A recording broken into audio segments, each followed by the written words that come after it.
ഞങ്ങളും ക്രൂശിക്കപ്പെട്ട ക്രിസ്തുവിനെ പ്രസംഗിക്കുന്നു. ദൈവത്തിന് സ്തോത്രം. ദൈവതിരുനാമത്തിന് മഹത്വം ഉണ്ടാകട്ടെ.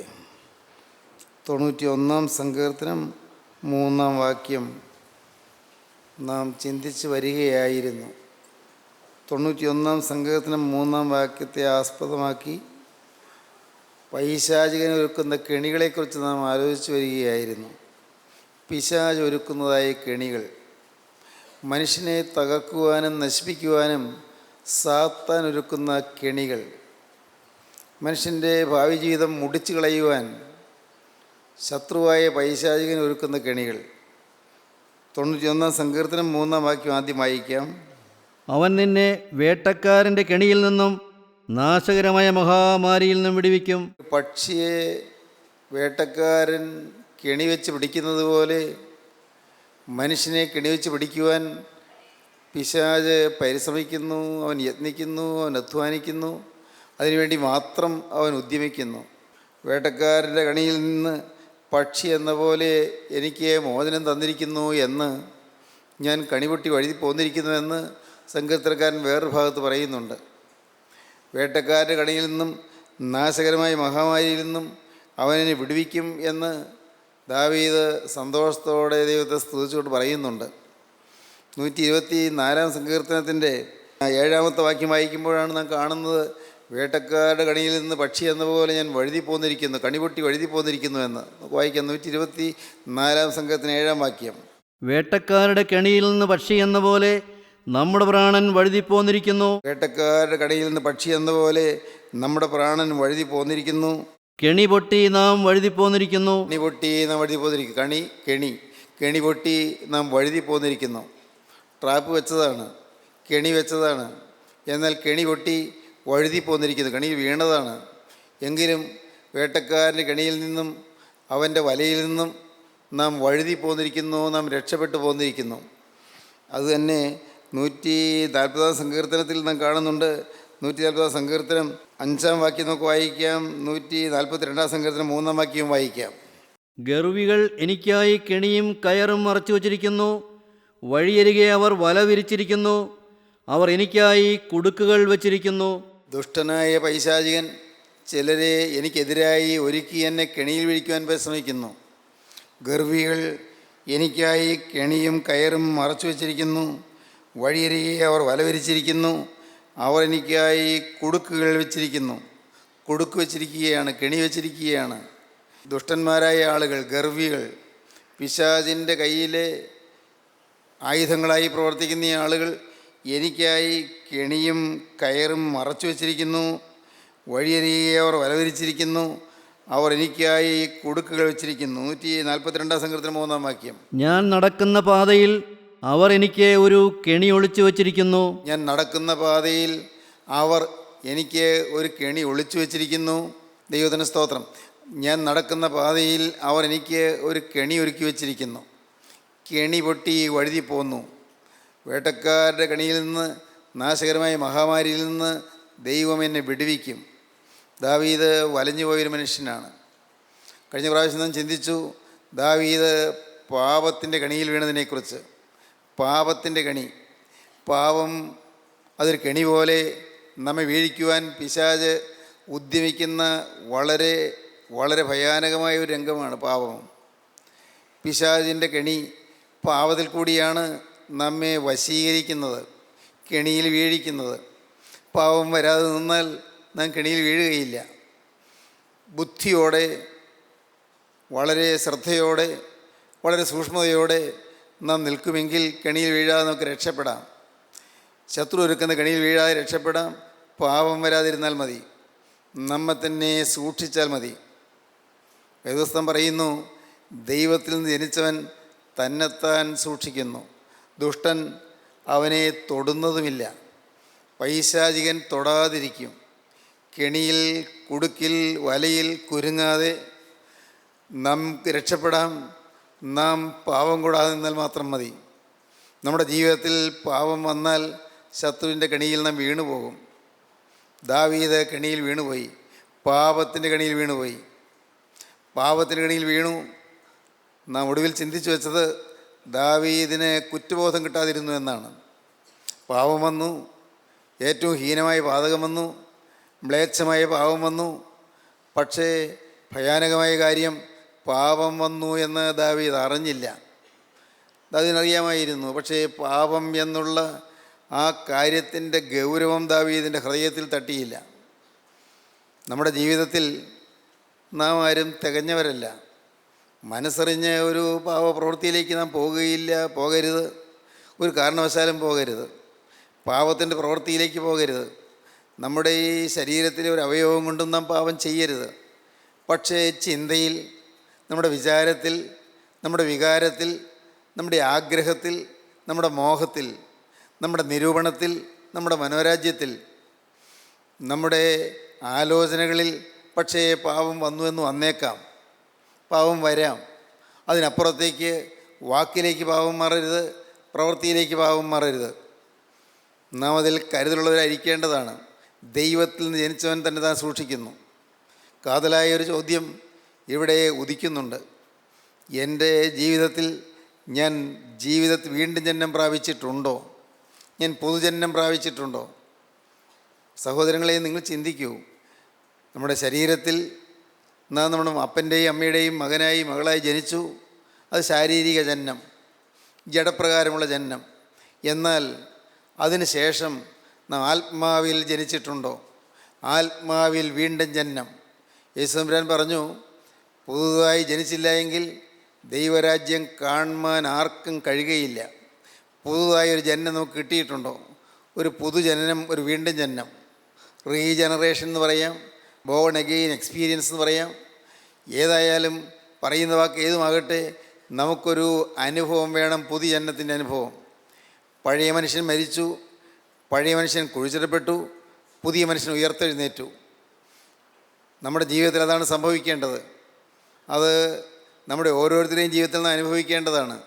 പഴയ മനുഷ്യൻ മരിച്ചുപോയി, പഴയ കോപമുള്ള മനുഷ്യൻ മരിച്ചുപോയി, പഴയ വഴക്കുള്ള മനുഷ്യൻ മരിച്ചുപോയി, പഴയ വൈരാഗ്യമുള്ള മനുഷ്യൻ മരിച്ചുപോയി, പഴയ മുഷിച്ചിലുള്ള മനുഷ്യൻ മരിച്ചുപോയി, പഴയ വാശിയും പിണക്കവുമുള്ള മനുഷ്യൻ മരിച്ചുപോയി, പഴയ ദുർമോഹങ്ങളുള്ള മനുഷ്യൻ മരിച്ചുപോയി, പഴയ സ്വഭാവമുള്ള മനുഷ്യൻ മരിച്ചുപോയി. എന്നാൽ മരിച്ചുപോയ മനുഷ്യൻ അടക്കപ്പെട്ടു. എന്നിട്ടോ ഒരു പുതിയ മനുഷ്യൻ ഉയർത്തെഴുന്നേറ്റു. ഈ ഒരു മഹാഭാഗ്യമാണ് നമുക്ക് ലഭിക്കേണ്ടത്. പുതുതായ ജന്മം, വീണ്ടും ജന്മം. അത് നമ്മുടെ ജീവിതത്തിൽ നമുക്ക് കിട്ടിയിട്ടുണ്ടോ നാം ചിന്തിക്കേണ്ടതാണ്. പുതുതായ ജന്മം അതൊരിക്കലായിട്ട് സംഭവിക്കേണ്ടതാണ്. ഒരു മാനസാന്തരം കിട്ടുന്നെങ്കിൽ അതൊരു മഹാഭാഗ്യമാണ്. പഴയ മനുഷ്യൻ മരിക്കുന്ന ഒരു ഭാഗ്യം. സഹോദരങ്ങളെ, നിങ്ങൾ ദയവായി ചിന്തിക്കൂ.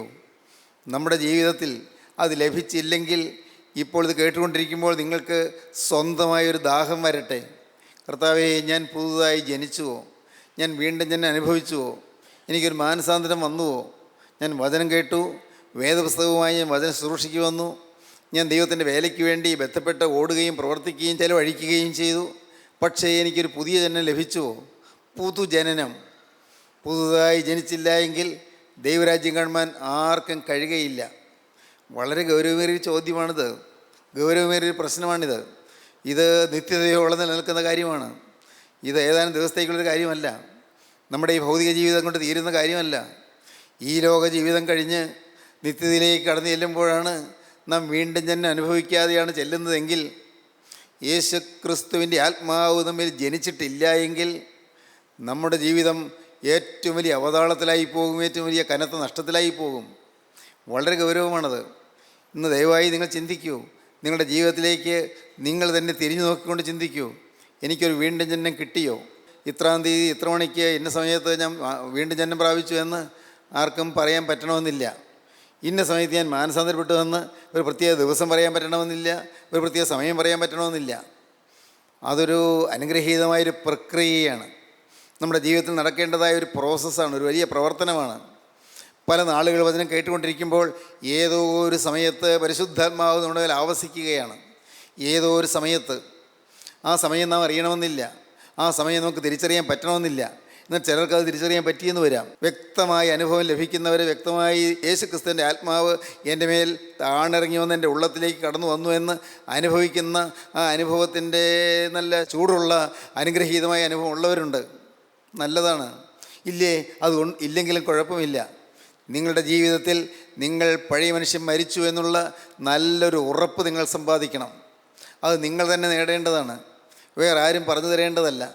നിങ്ങൾക്ക് തന്നെ ഉറപ്പ് വരണം, ഞാൻ പഴയ മനുഷ്യൻ മരിച്ചുവോ, എൻ്റെ ജീവിതത്തിലൊരു പുതിയ ജീവിതം തുടങ്ങിയോ, ഞാൻ പഴയ സ്വഭാവങ്ങളെല്ലാം മരിച്ചുപോയോ. തീർച്ചയായും നമ്മുടെ ഈ പ്രാർത്ഥനാ യോഗത്തിന് വരുന്ന ക്രിസ്ത്യൻ റിവൈവൽ ഫെലോഷിപ്പിൻ്റെ യോഗങ്ങളിൽ വരുന്ന അനേകം ആളുകൾ വാസ്തവമായും വീണ്ടും ജനം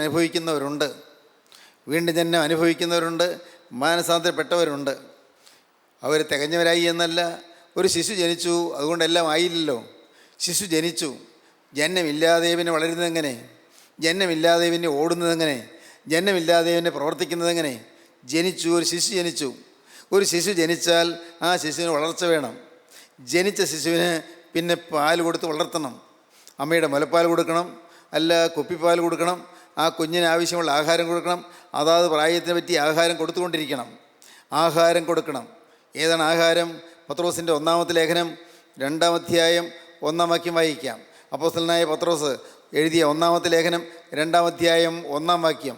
ഏതാണ് ശിശുവിന് കിട്ടേണ്ടതായ ആഹാരം? ആകയാൽ സകല ദുഷ്ടതയും എല്ലാ ചതിവും വ്യാജഭാവവും അസൂയയും എല്ലാ നുണയും നീക്കിക്കളഞ്ഞ് ഇപ്പോൾ ജനിച്ച ശിശുക്കളെ പോലെ രക്ഷയ്ക്കായി വളരുവാൻ വചനമെന്ന മായമില്ലാത്ത പാൽ കുടിപ്പാൻ വാഞ്ചിപ്പീൻ. രക്ഷയ്ക്കായി വളരുവാൻ വചനമെന്ന മായമില്ലാത്ത പാൽ കുടിപ്പാൻ വാഞ്ചിപ്പീൻ. ഇപ്പോൾ ജനിച്ച ശിശുക്കളെ പോലെ. ശിശുവിന് പാൽ ആവശ്യമാണ്, ശിശുവിന് ആഹാരം ആവശ്യമാണ്, അതാത് പ്രായത്തിനകത്ത് ആഹാരം ആവശ്യമാണ്. വചനമെന്ന മായമില്ലാത്ത പാല്.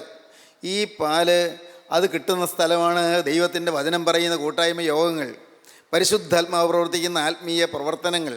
ദൈവത്തിന് സ്തോത്രം. നമ്മുടെ ഈ കൂട്ടായ്മയിൽ വരുന്നവർക്ക് വചനം കർത്താവ് തരുന്നുണ്ട്. ഭാഗ്യവശാൽ നമുക്ക് നമ്മുടെ ആരുടെയും ബുദ്ധിയിൽ നല്ല വചനം വരുന്നത്, ബുദ്ധിയിൽ നിന്നുള്ള പ്രസംഗമല്ല നടക്കുന്നത്. നമ്മുടെ ഈ കൂട്ടായ്മയിൽ വരുന്നവർക്കറിയാം നമുക്ക് കിട്ടുന്നത് ഉയരത്തിൽ നിന്ന്, സ്വർഗത്തിൽ നിന്ന് പരിശുദ്ധാത്മാവ് ഒഴുക്കി തരുന്നതായ ജീവജല സമൃദ്ധിയാണ്, ജീവജലത്തിൻ്റെ പ്രവാഹമാണ്, ആത്മാവിൻ്റെ പ്രവാഹം. ജീവജലം നമ്മിലേക്ക് ഒഴുക്കി തരികയാണ്. ഈ ജീവനുള്ള ജലം അത് നാം കുടിച്ച് നമ്മുടെ ദാഹം തീർക്കുന്നു. വചനമെന്ന മായമില്ലാത്ത പാൽ കുടിച്ച് നാം രക്ഷയ്ക്കായി വളരുന്നു. രക്ഷയ്ക്കായി വളരുവാൻ, ഇപ്പോൾ ജനിച്ച ശിശുക്കളെ പോലെ രക്ഷയ്ക്കായി വളരുവാൻ വചനമെന്ന മായമില്ലാത്ത പാൽ കുടിപ്പാൻ വാഞ്ചിപ്പീൻ. വചനമെന്ന മായമില്ലാത്ത പാൽ കുടിക്കണം. ഇത് മുടങ്ങാതെ കുടിച്ചുകൊണ്ടിരിക്കണം. വല്ലപ്പോഴും ഒരിക്കൽ ഒരു ദിവസം വന്ന് വചനം കേട്ടിട്ട് പോയാൽ പ്രയോജനമില്ല. ഒരു ശിശുവിന് ഒരു ദിവസം പാൽ കൊടുത്തു, പിന്നെ ഒരാഴ്ചത്തേക്ക് പാൽ കൊടുത്തില്ലെങ്കിൽ എന്തായിരിക്കും ആ കുഞ്ഞിൻ്റെ സ്ഥിതി? അനേകർ ഇന്ന് ബാലമരണം വരുന്നു, ശിശുമരണം സംഭവിക്കുന്നു. ബാലമരണം, ശിശുമരണം, ആഹാരമില്ലാതെ മരിക്കുന്നു എന്ന് പറഞ്ഞാൽ എന്താണ്? വചനം കിട്ടുന്നില്ല, വചനത്തിന് ദാഹമില്ല, വചനം പ്രാപിക്കുന്നില്ല. അതുകൊണ്ട് അവരുടെ ആത്മീയ ജീവിതത്തിൻ്റെ ആരംഭത്തിൽ തന്നെ അവർ കെട്ടുപോകുന്നു, അവരുടെ ആത്മാവ് മരിച്ചു പോകുന്നു. ഗലാത്യ സഭയ്ക്ക് പറ്റിയ ഒരു അപകടം അതാണ്. ഗലാത്യ സഭയ്ക്ക് അങ്ങനെ അപകടം പറ്റി. അവർ കൃപയിൽ നിന്ന് വീണുപോയി. അവർ വാസ്തവത്തിൽ ഗലാത്യയിലുള്ള ദൈവമക്കൾ, അവരിലേക്ക് ചില ദുരുപദേശങ്ങൾ കടന്നു വന്നു. ചില ശത്രുവായ പൈശാചികൻ നല്ല പാല് കുടിച്ചുകൊണ്ടിരുന്ന മക്കൾക്ക് അവൻ അല്പം വിഷം കലർത്തിയ പാല് കൊടുത്തു. വിഷം കലർത്തിയ പാല് അത് പിശാച് കൊടുത്തതാണ്, സാത്താൻ കൊടുക്കുന്നതാണ്. വീണ്ടും ഞാൻ അനുഭവിച്ച ദൈവമക്കൾക്ക് പിശാച് ചില പാല് വിഷം കലർത്തി കൊടുക്കും. ചില അരുതാത്ത ചിന്തകൾ അവരുടെ ഹൃദയത്തിൽ കടത്തിവിടും, ചില നിരീശ്വര ചിന്തകൾ കടത്തിവിടും, ചില ചോദ്യചിഹ്നങ്ങൾ ഉണ്ടാക്കും, ചില കാര്യങ്ങളിൽ അഭിപ്രായ വ്യത്യാസം ഉണ്ടാക്കും. ചിലത് മനസ്സിലാകുന്നില്ല എന്ന് വരുമ്പോൾ അതിനെ ചോദ്യം ചെയ്യാൻ തുടങ്ങും. അങ്ങനെ ദൈവത്തിൻ്റെ പരിശുദ്ധാത്മാവിൻ്റെ പ്രവൃത്തികളെ ചോദ്യം ചെയ്യുകയും ദൈവവിശ്വാസത്തെ സംശയിക്കുകയും ചെയ്യുന്ന സമയത്ത് അവരിലുള്ളതായതായ ദൈവത്തിൻ്റെ ആത്മാവ് കെട്ടുപോകും, ദൈവത്തിൻ്റെ ആത്മാവ് മരിച്ചു പോകും. ആത്മാവ് മരിച്ച അവസ്ഥ വരും. അപ്പോൾ അവർ ആത്മാവിൽ വീണുപോകും, തകർന്നു പോകും. ഗലാത്യ സഭയിലുള്ള വിശ്വാസികൾക്ക് അതാണ് പറ്റിയത്. അവരിൽ ചിലർ ദുരുപദേശങ്ങൾക്ക് ചെവി കൊടുത്തു. അവരിൽ ചിലർ പരസ്പരം വാഗ്വാദം ചെയ്യാൻ തുടങ്ങി, പരസ്പരം തർക്കിക്കാൻ തുടങ്ങി. 1-ാം നൂറ്റാണ്ടിൽ തന്നെ അപ്പോസ്തലനായ പൗലോസ് ദൈവത്തിൻ്റെ വേല ചെയ്തുകൊണ്ട് നടക്കുന്ന കാലത്ത് തന്നെ ഗലാത്യ സഭയിലുള്ള ദൈവമക്കൾക്ക് ഈ അനർത്ഥം സംഭവിച്ചു. അവർ പരസ്പരം വാഗ്വാദം തുടങ്ങി. അവർ ആത്മീയമായ കാര്യങ്ങളെക്കുറിച്ച് തന്നെയാണ് വാഗ്വാദം. അവരുടെ ജീവിതത്തിൽ വിശ്വാസബന്ധമായ കാര്യങ്ങളെക്കുറിച്ചാണ് വാഗ്വാദം. ഈ വാഗ്വാദം നടന്നപ്പോൾ എന്തു പറ്റിയെന്നറിയാമോ? ആത്മാവിൽ ആരംഭിച്ചു, ജഡത്തിലേക്ക് ആയിപ്പോയി. ആത്മാവിൽ തുടങ്ങിയതാണ്, പക്ഷേ ജഡമായിപ്പോയി എന്ന് പറഞ്ഞാൽ നിർജീവമായിപ്പോയി. ജഡീകമായ പ്രവർത്തനങ്ങൾ, പുറമേ ബാഹ്യമായ ആത്മീയമായ കാര്യങ്ങളുണ്ട്, പക്ഷേ ആത്മാവ് നിർജ്ജീവമായി പോയി. അപ്പോഴാണ് അപ്പോസ്തലൻ പറയുന്നത്, നിങ്ങൾ കൃപയിൽ നിന്ന് വീണുപോയല്ലോ എന്ന്. ഗലാത്യലേഖനം 5-ാം അധ്യായം ആദ്യഭാഗം വായിക്കുമ്പോൾ കാണാം, നിങ്ങൾക്ക് സ്വാതന്ത്ര്യം കിട്ടിയവരായിരുന്നു, പക്ഷേ നിങ്ങൾ സ്വാതന്ത്ര്യം നഷ്ടപ്പെടുത്തിയല്ലോ. പിശാചിൻ്റെ ജയിലറയിൽ നിന്ന് മോചനം കിട്ടിയവരായിരുന്നു, പക്ഷേ നിങ്ങൾ പിശാചിൻ്റെ ജയിലറയിൽ കുടുങ്ങിപ്പോയല്ലോ. സാത്താൻ നിങ്ങളെ കെണിയിൽ വീഴിച്ചല്ലോ. പിശാച് നിങ്ങളെ തന്ത്രപൂർവ്വം വശീകരിച്ച് കുടുക്കിലാക്കിയല്ലോ. നിങ്ങൾക്ക് അപകടം പറ്റിപ്പോയല്ലോ. നുഴഞ്ഞു വന്ന കള്ള സഹോദരന്മാരുടെ വാക്കുകൾ നിങ്ങൾ കേട്ടുപോയല്ലോ. സഹോദരന്മാരാണ്, കൂട്ടായ്മക്കാരാണ്, പക്ഷേ നുഴഞ്ഞു വന്ന കള്ള സഹോദരന്മാരാണ്, കള്ള അപ്പോസ്തലന്മാരാണ്. അവർ പറഞ്ഞത് കേട്ട് നിങ്ങൾ വഴിതെറ്റിപ്പോയല്ലോ. അവരും ദൈവത്തിൻ്റെ വചനമാണ് പറഞ്ഞത്, അവരും വേദപുസ്തകത്തിലെ കാര്യങ്ങളാണ് പറഞ്ഞത്, അത് നല്ല കാര്യങ്ങളാണ് തോന്നാവുന്ന രീതിയിലാണ് അവർ പറഞ്ഞത്, പക്ഷേ അത് കേട്ട് നിങ്ങൾ കുടുങ്ങിപ്പോയല്ലോ, കെണിയിൽ വീണുപോയല്ലോ. അപ്പോസ്തലൻ പറയുകയാണ്, നമുക്ക് വായിക്കാം ഗലാത്യലേഖനം 5-ാം അധ്യായം 1-ാം വാക്യം മുതൽ. സ്വാതന്ത്ര്യത്തിനായിട്ട് ക്രിസ്തു നമ്മെ സ്വതന്ത്രരാക്കി, ആകയാൽ അതിൽ ഉറച്ചു നിൽപ്പീൻ. അടിമനുഖത്തിൽ പിന്നെയും കുടുങ്ങിപ്പോകരുത്. നിങ്ങൾ പരിച്ഛേദനയേറ്റാൽ ക്രിസ്തുവിനെ കൊണ്ട് നിങ്ങൾക്കൊരു പ്രയോജനവുമില്ല എന്ന് പൗലോസായി ഞാൻ നിങ്ങളോട് പറയുന്നു. പരിച്ഛേദനയേൽക്കുന്ന ഏതു മനുഷ്യനോടും അവൻ ന്യായപ്രമാണം മുഴുവനും നിവർത്തിപ്പാൻ കടപ്പെട്ടിരിക്കുന്നു എന്ന് ഞാൻ പിന്നെയും സാക്ഷീകരിക്കുന്നു. ന്യായപ്രമാണത്താൽ നീതീകരിക്കപ്പെടുവാൻ ഇച്ഛിക്കുന്ന നിങ്ങൾ ക്രിസ്തുവിനോട് വേർപെട്ടുപോയി. നിങ്ങൾ കൃപയിൽ നിന്ന് വീണുപോയി. ദൈവത്തിന് സ്തോത്രം. വിശ്വാസബന്ധമായ കാര്യത്തിലാണ് പ്രശ്നം വന്നത്. അതിപ്പോൾ ഞാൻ വിശദീകരിക്കുന്നില്ല. വിശ്വാസബന്ധമായ കാര്യങ്ങൾ ന്യായപ്രമാണത്താൽ നീതീകരിക്കപ്പെടുമെന്ന് നിങ്ങൾ ചിന്തിച്ചതുകൊണ്ട് നിങ്ങൾ കൃപയിൽ നിന്ന് വീണുപോയി, നിങ്ങൾ ക്രിസ്തുവിനോട് വേർപെട്ടുപോയി. അതുകൊണ്ട് എന്തു പറ്റി? ആത്മാവ് മരിച്ചുപോയി. അപ്പോസ്തലനായ പൗലോസ് അവരോട് പറയുന്നുണ്ട്, നിങ്ങൾ ജനിക്കുവാൻ ഞാൻ പ്രസവവേദനപ്പെടുന്നു എന്ന്. ക്രിസ്തു നിങ്ങൾ ഉരുവാകുവാൻ ഞാൻ പിന്നെയും പ്രസവവേദനപ്പെടുന്നു എന്ന്. ഒരമ്മ ശിശുവിനെ പ്രസവിക്കുവാൻ പ്രസവവേദനപ്പെടുന്നത് പോലെ അപ്പോസ്തലനായ പൗലോസ് പ്രസവവേദനപ്പെടുന്നു. എന്തിന്? യേശു അവരിൽ പിന്നെയും ജനിക്കണം. വീണ്ടും ജനം ലഭിച്ചവരായിരുന്നു, പക്ഷേ ആ കൃപയിൽ നിന്ന് വീണുപോയി, അവർ ആത്മാവിൽ മരിച്ചുപോയി. ഇനിയും അവർ ജീവൻ പ്രാപിക്കണം. ഗലാത്യലേഖനം 4-ാം അധ്യായം വായിക്കാം. 4-ാം അധ്യായത്തിൻ്റെ 19-ാം വാക്യം വായിക്കാം. ക്രിസ്തു നിങ്ങളിൽ ഉരുവാകുവോളം ഞാൻ പിന്നെയും പ്രസവവേദനപ്പെടുന്നവരായ എൻ്റെ കുഞ്ഞുങ്ങളെ, ഇന്ന് നിങ്ങളുടെ അടുക്കലിരുന്ന് എൻ്റെ ശബ്ദം മാറ്റുവാൻ കഴിഞ്ഞിരുന്നുവെങ്കിൽ കൊള്ളായിരുന്നു. ഞാൻ നിങ്ങളെക്കുറിച്ച് വിഷമിക്കുന്നു. എനിക്ക് വിഷമമാണ് മക്കളെ നിങ്ങളെക്കുറിച്ച്. നിങ്ങളെല്ലാം നഷ്ടപ്പെടുത്തി കളഞ്ഞല്ലോ. നിങ്ങൾ വീണ്ടും ജനിച്ചവരായിരുന്നു, എന്നാൽ നിങ്ങൾ കൃപയിൽ നിന്ന് വീണുപോയല്ലോ. നിങ്ങൾ പിശാചിൻ്റെ കെണിയിൽ നിന്ന് രക്ഷപ്പെട്ടവരായിരുന്നു, പക്ഷേ പിന്നെയും നിങ്ങൾ കൃപയിൽ നിന്ന് വീണുപോയി. നിങ്ങൾ പിശാചിൻ്റെ കെണിയിൽ വീണുപോയി. പിശാചിൻ്റെ കുടുക്കിലും വലയിലും നിങ്ങൾ പെട്ടുപോയി. അനർത്ഥമായി പോയല്ലോ. എൻ്റെ മക്കളെ, ഞാൻ നിങ്ങളെക്കുറിച്ച് വിഷമിക്കുന്നു. ക്രിസ്തു നിങ്ങൾ ഉരുവാകുവോളം ഞാൻ പിന്നെയും പ്രസവവേദനപ്പെടുന്നു. നിങ്ങളെക്കുറിച്ച് ക്രിസ്തു നിങ്ങൾ ഉരുവാകുവോളം ഞാൻ പിന്നെയും പ്രസവവേദനപ്പെടുന്നു. സഹോദരീ സഹോദരന്മാരെ, ഇന്ന് ഇത് കേട്ടുകൊണ്ടിരിക്കുമ്പോൾ നിങ്ങൾ ദയവായി ചിന്തിക്കൂ.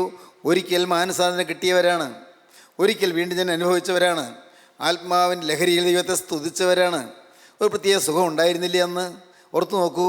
ഒരു പ്രത്യേക ലഹരി ഉണ്ടായിരുന്നില്ലേ അന്ന്? ഒന്ന് ചിന്തിച്ച് നോക്കൂ. അന്ന് നിങ്ങൾ പ്രാർത്ഥിക്കാനിരിക്കുമ്പോൾ കർത്താവ് നിങ്ങളുടെ അരികത്ത് വരുന്നു എന്നുള്ള ഒരു നല്ല ഉറപ്പ് നിങ്ങൾക്ക് കിട്ടിയിരുന്നില്ലേ? അന്ന് നിങ്ങൾ സ്തുതിക്കാനിരിക്കുമ്പോൾ പരിശുദ്ധാത്മാവ് നിങ്ങളുടെ മേൽ ഇറങ്ങി വരുന്നത് നിങ്ങൾ അനുഭവിച്ചിട്ടില്ലേ? നിങ്ങൾ പ്രാർത്ഥിച്ച വിഷയങ്ങൾ കർത്താവ് കേട്ടു എന്നുള്ള ഒരു ഉറപ്പ് നിങ്ങൾക്ക് കിട്ടിയിരുന്നില്ലേ? ഒന്ന് നിങ്ങൾ ചിന്തിക്കൂ. നിങ്ങളുടെ ജീവിതത്തിൽ കോപം നിങ്ങളെ അടുക്കാതെ വണ്ണം ഏതോ ഒരു കൃപ നിങ്ങളെ പൊതിയും നിങ്ങൾ അനുഭവിച്ചിട്ടില്ലേ? കോപം വരാൻ തുടങ്ങുമ്പോഴേക്കും ഏതോ ഒരു ശക്തി വന്ന ആ കോപത്തെ അടിച്ചമർത്തുന്നത് നിങ്ങൾ അനുഭവിച്ചിട്ടില്ലേ? ഇല്ലേ? നിങ്ങൾ ചിന്തിച്ചു നോക്കൂ. ഇഷ്ടക്കുറവോ മുഷിച്ചിലോ വരുമായിരുന്ന സമയങ്ങളിൽ ഇപ്പോൾ അത് വരില്ല എന്ന് പറയത്തക്കവണ്ണം അതുപോലുള്ളൊരു പ്രത്യേക കൃപയും പ്രത്യേക ശക്തിയും പ്രത്യേക അനുഭവവും പ്രത്യേക അനുഗ്രഹവും നിങ്ങൾ ലഭിച്ചിരുന്നില്ലേ? എന്നാൽ ഇന്ന് നിങ്ങൾക്ക് ജീവിതത്തിൽ അത് നഷ്ടപ്പെട്ടു പോയിരിക്കുകയാണ്. ആദ്യ സ്നേഹം കളഞ്ഞു പോയിരിക്കുകയാണ്. ഒരിക്കലുണ്ടായിരുന്ന ലഹരി കുറഞ്ഞു പോയിരിക്കുകയാണ്. ലഹരി നഷ്ടപ്പെട്ടു പോയിരിക്കുകയാണ്. ആത്മാവിൻ്റെ ലഹരി അതൊരു പ്രത്യേക അനുഭൂതിയാണ്, ആത്മീയമായ അനുഭൂതി. സഹോദരീ സഹോദരങ്ങളെ, ഇന്ന് ഇത് കേൾക്കുമ്പോൾ പിശാചിൻ്റെ കെണിയിൽ പിന്നെയും പെട്ടുപോയ പല യുവാക്കളെ കേൾക്കുന്നുണ്ടാകും. പിശാചിൻ്റെ കെണിയിൽ പിന്നെയും പെട്ടുപോയി.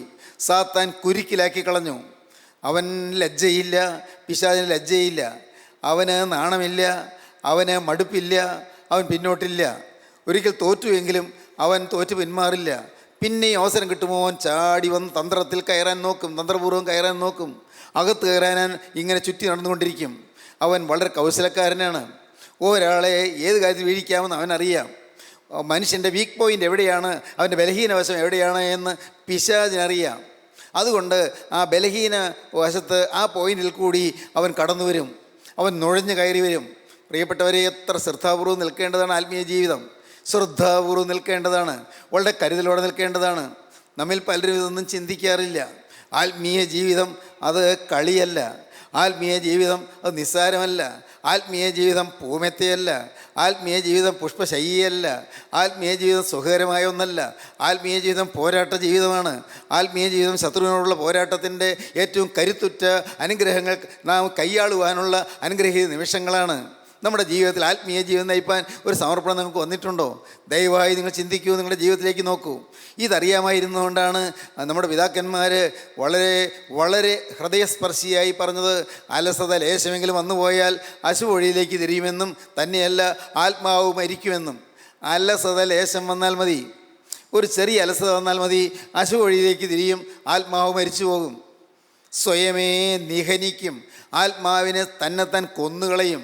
എന്തുകൊണ്ട്? അലസത വന്നേ ഉള്ളൂ, പ്രകടമായ മഹാഭാവത്തിൽ വീണില്ല. പക്ഷേ അലസത ലേശം ബാധിച്ചാൽ അറിയാമല്ലോ, പാടാം.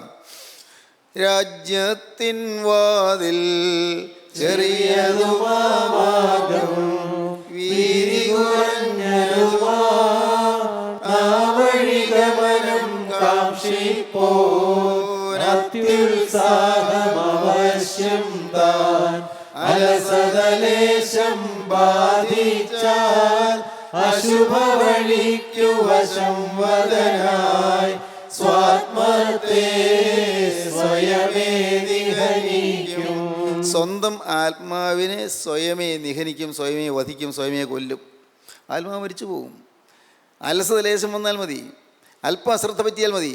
അതാണ് പറഞ്ഞത്, ദൈവത്തിൽ ജനിച്ചവൻ തന്നെ താൻ സൂക്ഷിക്കുന്നു, ദുഷ്ടനവനെ തൊടുന്നതുമില്ല. കരുതലോടെ നിൽക്കുകയാണ്, പേടിച്ചല്ല, ഭയപ്പെട്ടല്ല, വീഴുവോ പേടിച്ചല്ല. നേരെ എങ്ങനെയാണ്? നേരെ മറിച്ച് നാം കരുത്തോടെ നിൽക്കുന്നു. എൻ്റെ യേശു എൻ്റെ കരുത്തിൽ പിടിച്ചിരിക്കുന്നു, യേശുവിൻ്റെ കയ്യിൽ ഞാൻ പിടിവിടുകയില്ല. ആർക്കും എൻ്റെ കർത്താവിൻ്റെ കയ്യിൽ നിന്നെ പിടിച്ചു പറിച്ചു കൊണ്ടുപോകാൻ സാധിക്കുകയുമില്ല. കർത്താവ് പറഞ്ഞിട്ടുണ്ട്, എൻ്റെ കയ്യിൽ നിന്ന് പിടിച്ചു പറിപ്പാൻ ആർക്കും കഴിയുകയില്ല. ഞാൻ സ്വയമേ ഇറങ്ങിപ്പോകാതിരുന്നാൽ മതി, ഞാൻ ഇറങ്ങിപ്പോവില്ല. ഞാൻ കരുതലോടെ പറ്റിച്ചേർന്ന് നിൽക്കും. ഇതാണ് ഈ ഒരു വിശ്വാസിയുടെ ജീവിതം എന്ന് പറയുന്നത്. ഒരല്പം പോലും നാം സൂക്ഷ്മതയോടെ, അല്പം പോലും കരുതലോടെ നിന്നില്ലെങ്കിൽ അവിടെ പിശാച് കയറി വരും. ദൈവത്തിന് സ്തോത്രം. ഇന്ന് ഇത് നിങ്ങളുടെ ഹൃദയത്തിൽ തറഞ്ഞു വരട്ടെ, നിങ്ങളുടെ ഉള്ളത്തിൽ ഇത് നല്ലതുപോലെ പതിയട്ടെ. ഇന്ന് ആത്മാവിൻ്റെ വീണ്ടും ജന്മ അനുഭവത്തിലാണോ ഞാൻ? ഇത് നമുക്ക് എല്ലാവർക്കും അറിയാവുന്ന കാര്യങ്ങളാണ്. പക്ഷേ ഒന്ന് ചിന്തിക്കൂ, എൻ്റെ അനുഭവം എന്താണ്?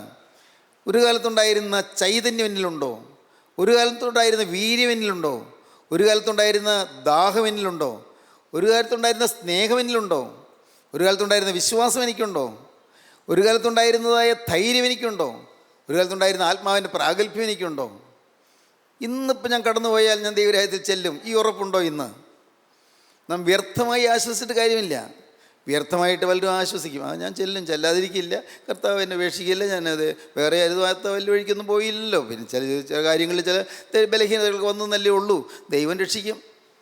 പ്രിയപ്പെട്ടവരെ, ദൈവസന്നിധിയിൽ ചെന്ന് അനുഗ്രഹം പ്രാപിക്കണമെങ്കിൽ കന്യമറിയാൻ പറഞ്ഞതുപോലെ അവർക്ക് വീഞ്ഞില്ല എന്ന് പറയണം. വീഞ്ഞ് അല്പം ഉണ്ട്, കുറച്ച് കുറഞ്ഞു പോയി എന്ന് പറഞ്ഞിട്ട് കാര്യമില്ല.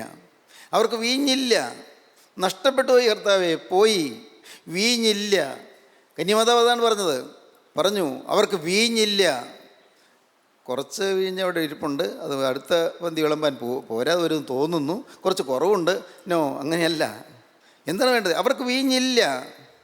അങ്ങനെ പറയുമ്പോഴാണ് യേശു പ്രവർത്തിക്കുന്നത്. നിങ്ങൾ പറയൂ, പ്രിയപ്പെട്ടവരെ, നിങ്ങൾ പറയൂ, കർത്താവേ നഷ്ടപ്പെട്ടു പോയി, കൃപയിൽ നിന്ന് വീണുപോയി, പിശാചിൻ്റെ കെണിയിൽ പെട്ടുപോയി, സാത്താൻ്റെ വലയിൽ കുടുങ്ങിപ്പോയി, പിശാചിനെ കുരുക്കിലാക്കിപ്പോയി, അവനെ വലയിൽ കുരുക്കിപ്പോയി, അവൻ്റെ കുടുക്ക് എൻ്റെ മേലെ വന്ന് വീണുപോയി. കർത്താവേ, ഞാൻ കുരുങ്ങിയിരിക്കുന്നു. എൻ്റെ കർത്താവേ, ചില പ്രത്യേക കാര്യങ്ങളിലുള്ള നിർബന്ധ ബുദ്ധി എന്നെ തളച്ചു വെച്ചിരിക്കുന്നു. ചില കാര്യങ്ങളിലുള്ള സ്വാർത്ഥത എന്നെ ബന്ധിച്ചിരിക്കുന്നു. ചില കാര്യങ്ങളിലുള്ള അഹന്ത എന്നെ ബാധിച്ചിരിക്കുന്നു. ചില കാര്യങ്ങളിലുള്ളതായ പ്രശംസ എന്നെ ബന്ധിച്ചിരിക്കുന്നു. കർത്താവേ, ചില കാര്യങ്ങളിലുള്ള അഹമ്മതി എന്നെ ബന്ധിച്ചിരിക്കുന്നു. കർത്താവേ, എൻ്റെ ജീവിതത്തിൽ ചില കടുംപിടുത്തങ്ങൾ എന്നെ ബന്ധിച്ചിരിക്കുന്നു. എൻ്റെ ചില ധാരണകൾ എന്നെ ബന്ധിച്ചിരിക്കുന്നു. നാഥാ എന്നെ നീ വിടുവിക്കണമേ. ദൈവത്തിന് സ്തോത്രം. സഹോദരങ്ങളെ, ഇത് നിങ്ങൾക്ക് അനുഭവിക്കാൻ, നിങ്ങൾക്ക് പ്രാർത്ഥിക്കാൻ, നിങ്ങൾ കരങ്ങളെ കർത്താവിലേക്ക് കൊടുത്തുകൊണ്ട്, കർത്താവേ ഇതാ ഞാൻ എൻ്റെ ജീവിതം എൻ്റെ കരങ്ങളിലേക്ക് തരുന്നു എന്ന് നിങ്ങൾക്ക് പറയാം. യേശുവേ എന്നെ യഥാസ്ഥാനപ്പെടുത്തണമേ. യേശുവേ പഴയ കൃപയിലേക്ക് എന്നെ തിരിച്ചു വരുത്തണമേ. വലയിൽ നിന്ന്, പിശാചിൻ്റെ കുടുക്കിൽ നിന്ന്, ശത്രുവിൻ്റെ കെണിയിൽ നിന്ന് എന്നെ വിടുവിക്കണമേ. ദുഷ്ടപിശാച് പാപത്തിൻ്റെ കെണിയിൽ എന്നെ പെടുത്തിയിരിക്കുന്നു, എന്നെ വിടുവിക്കണമേ. നാഥ നിൻ്റെ ക്രൂശിൽ ചൊരിഞ്ഞ തിരുരക്തത്താൽ എൻ്റെ മേൽ കർത്താവേ തിരുരക്തം തളിച്ച് എന്നെ വിടുവിക്കണമേ. തിരുരക്തത്താൽ എനിക്ക് മോചനം തരണമേ കർത്താവേ. എൻ്റെ ദൈവം ആത്മാവിൻ്റെ വീര്യം നഷ്ടപ്പെട്ടു പോയ ഒരു ദൈവദാസനോട് ഇരിക്കുന്നുണ്ട് കർത്താവേ. എന്നോട് കരുണ ചെയ്യണമേ, എന്നെ വിടുവിക്കണമേ, എനിക്ക് മോചനം തരണമേ, എന്നെ രക്ഷിക്കണമേ. നിങ്ങൾ പ്രാർത്ഥിക്കൂ, നിങ്ങൾ എന്നെ സമർപ്പിക്കൂ, ദൈവകരങ്ങളിലേക്ക് നിങ്ങൾ ഏൽപ്പിക്കൂ. യേശുവിനോടൊരു പുതിയ വാക്ക് പറയൂ. യേശുവേ തിരുരക്തത്താൽ നീ എന്നെ വീണ്ടെടുത്തതിനാൽ നാഥ ഞാൻ നിന്നെ സ്തുതിക്കുന്നു. ഇന്നു മുതൽ ഒരു പുതിയ സൃഷ്ടിയായി ജീവിപ്പാൻ ഞാനിതാ തീരുമാനിച്ചിരിക്കുന്നു. തിരുരക്തം എൻ്റെ മേൽ തളിക്കണമേ, എന്നെ രക്ഷിക്കണമേ, എന്നെ വിടുവിക്കണമേ. ശത്രുവായ പൈശാചികൻ്റെ മഹാമാരിയിൽ നിന്നും, കെണിയിൽ നിന്നും, കുടുക്കിൽ നിന്നും, വലയിൽ നിന്നും, കുരുക്കിൽ നിന്നും എന്നെ വിടുവിക്കണമേ, രക്ഷിക്കണമേ. നിങ്ങൾ പ്രാർത്ഥിക്കൂ, നമുക്ക് സമർപ്പിക്കാം.